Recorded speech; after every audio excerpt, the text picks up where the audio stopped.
Sean Dyche sacked for Everton 3 hours before an FA Cup game is absolutely crazy. And we're going to be speaking about this here on the Conor McGilligan channel. Let me know your thoughts in the comment section below. If there's Everton fans here, which presumably there will be, other football fans, let me know what you think about this. I think this is crazy. I had to leap on and do something here, as I say, 3 hours before kickoff, and there's so much to cover here: his appointment, challenges during his tenure, performance recap. But I think we've just got to look at the obvious things here when it comes to the performance, what he's been getting out of the players, Everton statistics this season. I mean, I'm just having a quick look here and having a look at the Premier League in 24-25. Look at this. Top scorer, Dwight McNeil on 3, Iliman Ndiaye, a top player really, on 3 goals, Calvert-Lewin on 2 assists, Dwight McNeil on 3. Where's Jack Harrison here? Dwight McNeil, goals and assists 6, but you go a little bit further down here on assists in particular, which is goal production, and there's just no one else on the list. Everton, goals per 90 has been Beto, who's really barely featured. Jesper Lindstrom, they're not very happy about. Expected goals here, 4.7, the lead statistic there with Jack Harrison. The club statement from Everton was interesting as well because it was blanket, mate. It was ice cold from the Toffees. Everton football team can confirm that Sean Dyche has been relieved of his duties as senior first team manager. All of his staff obviously leave him. The process of a new manager is underway. Leighton Baines and club captain Seamus Coleman. Lads, just get Sylvan Diston back. Just complete the band. Complete the band. But yeah, what you've got to say about Dyche in particular is the fact that he kept Everton up, 2 consecutive seasons amidst the points deduction. That is unbelievable management. It's been absolute turmoil at Everton. Everybody's seen it from the outside as well. But I just think the timing of it for the new ownership, the Friedkin ownership, it just isn't exactly something that you want to see as an Everton fan, especially with previous ownership. This new group coming in 3 hours before a football match, sacking your manager, who's obviously been there for 2 and a bit seasons, I just think it's bold. It's very, very bold. Now, could this be a ploy that is going to get Goodison raucous, and then it's going to be, awaiting the new manager coming in for the next Premier League game? Could be a ploy in that aspect, and has it been made on that sort of frequency? Who knows? But it isn't. I don't think it's a great look, I have to say. Not even a thank you for what he sort of went through with Everton. And yeah, but didn't get relegated. But I was just wondering this season. I've got a lot of Everton friends. I was wondering with the statistics. I mean, let me just read out a few of these statistics to you guys. 1 open play goal in 15 hours. 4 goals in 9. They're a point above the drop zone. No shots on target in the last match. And I think that's something in particular, watching Premier League football and watching Everton, is something that is being abundantly obvious. It's just been the creativity. It's been their offensive structure. And I think they've suffered. I think they've really, really suffered. I think they scored 4 goals against Wolves. Southampton have got the first win of the season against Everton. But those 4 goals against Wolves at that moment in time, against the Gary O'Neill side, context has to be applied. They were absolutely woeful.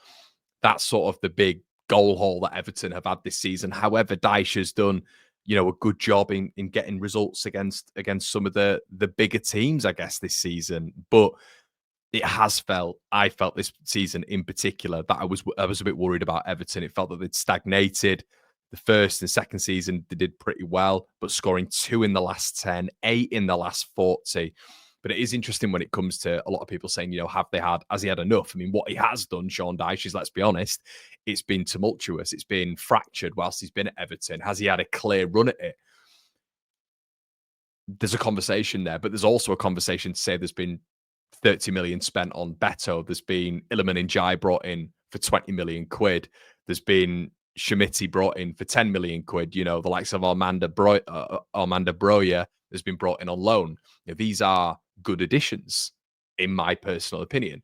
So he has had money, but it just feels that Sean Dyche, to make the defence as good as he wants it to be, as good as he sees it, he's had to strip the attack away. And at Premier League football in 2025, I don't think you can do that. I don't think you can strip the attack away and just get results on a good defence, because that defence against some of the best attackers in the world is going to be penetrated, is going to be broken through. So it does look like this is the right decision for me for Everton. I think your defensive structure being the way it is great, organising that, but it affecting your attacking output is a big, big problem. I think as well with the new stadium, Everton just can't afford to get relegated. And I think next season at Bramley Moor, there needs to almost be like a bit of a statement. A manager needs to come in and they need to go into Bramley Moor with a little bit of impetus, a little bit of momentum, a little bit of swagger, a little bit of pizzazz. You don't really want to be going into Bramley Moor on the back of a relegation scrap, but also at the same time, not going into it where, you're exciting the fans. The fans are going to be flooding the stadium. You don't want to be going in there with stagnant football where you're not scoring goals, where your defense is decent in periods. We've seen they've got good results this season, Arsenal, Chelsea, etc. But you do wonder if the results against Arsenal, City, and Chelsea are enough for Dyche to keep his job next season, to keep his job at Everton, a fantastic club, and to keep his job in the new owner's eyes with him being the man going forward. Obviously, this isn't the case. I think it's absolutely madness that they've done it in the time they've done it. But I think the next appointment's so important right now. David Moyes feels like it's the obvious one right now. I think even David Moyes would get more out of this attack, even though he's sort of renowned for making a team difficult to beat and defensively strong. But I think he would get more out of this Everton attack right now. As I've said, 4 goals in the last 9, no shots on target in their last match, and a point above the drop zone. It does feel, and from a lot of Everton fans that I have, that the balance is that Dyche has done an excellent job, a really, really good job. 2 seasons, a points deduction, absolute chaos at Everton when it comes to off the field saga. But he has had money. He has had time right now. And I think the first 2 seasons, Everton fans will turn around and say, it was okay, it was fine. This third season, there's been a regression for me. And I do feel if they'd have carried on with Sean Dyche, in my personal opinion, which nobody cares about, which is absolutely fine, I think they could have been sleepwalking into a relegation battle, because if you don't score goals, you're not getting the best out of your attacking players, which will just flash this up again. You're not getting the best out of this lot, which you simply have to do. And look, it's not an absolute array of talent here, is it? It's not an array of talent, but we did read out the amount that he's spent on this squad, or they've had spent on them. And I think he needs to be getting a little bit more out of it. So, Everton fans, let me know what you think in the comment section below. Has it been enough? Is it time to go for David Moyes? Does there need to be an appointment swiftly? And who is that appointment? Does the likes of David Ancelotti come in for you? Does David Moyes come in for you? It's an interesting one, a really interesting one around this famous, fantastic football club. But Everton need a bit of change right now. Hopefully they get it right, because it has just been chaos when it comes to appointments and sackings. And you kind of just hoping right now that Everton are able to get on that good footing and they're able to move forward in the right direction. But the next appointment is absolutely huge. Sean Dyche sacked. Let me know what you think in the comment section below.